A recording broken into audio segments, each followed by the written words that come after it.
Okay, so we are in InDesign, and this is how you want to add text.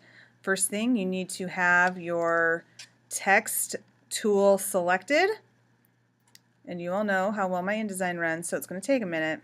Okay, so I've got the type tool selected. I'm going to draw a text box, and look at how I'm lining it up with the inside of the column. Remember that you need gutters, so pay attention to that. I draw the text box, and I'm going to right click and wait for 8 hours, and then I'm going to fill with placeholder text, and now I've got all this random text there. What I'm going to do up here at the top, you've got your character formatting menu and you have your paragraph formatting menu. We want to be in the paragraph formatting menu. So you see how it says paragraph formatting controls, and then I'm going to go over to where it says basic paragraph and over to this where it says number of columns, and I'm going to change that number of columns to 4, because that's how I drew my text box. 1, 2, 3, 4 columns. And I've got a little bit of overset text, and what's good about setting your text up this way is that if you have overset text, all you have to do is pull this down and it will automatically line everything up for you. So if you can't get it to line up exactly, I would pull it down just a little bit, double click, right click again, fill the rest with placeholder text, and now you have this nice lined up text down at the bottom.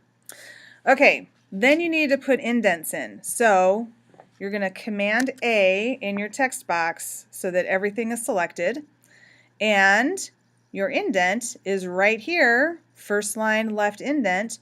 You're going to change that to 0.25 inches. And now every paragraph is automatically indented for you. You don't have to go through every paragraph and hit space 5 times or whatever. It's just right there. When you indent, it is going to mess with your overset text right there. So you're going to scroll, pull that down, and again, just you keep adding placeholder text until things are lined up. And there you have a nice story there. If you want to make a drop cap, I'm going to zoom in here. What you can do is highlight just the first letter of the first sentence in the story, and you look for this A with all of the lines next to it, and I want to make this drop cap 3 lines. Maybe I want to make it 4. I'm going to make it 4 lines. There we go.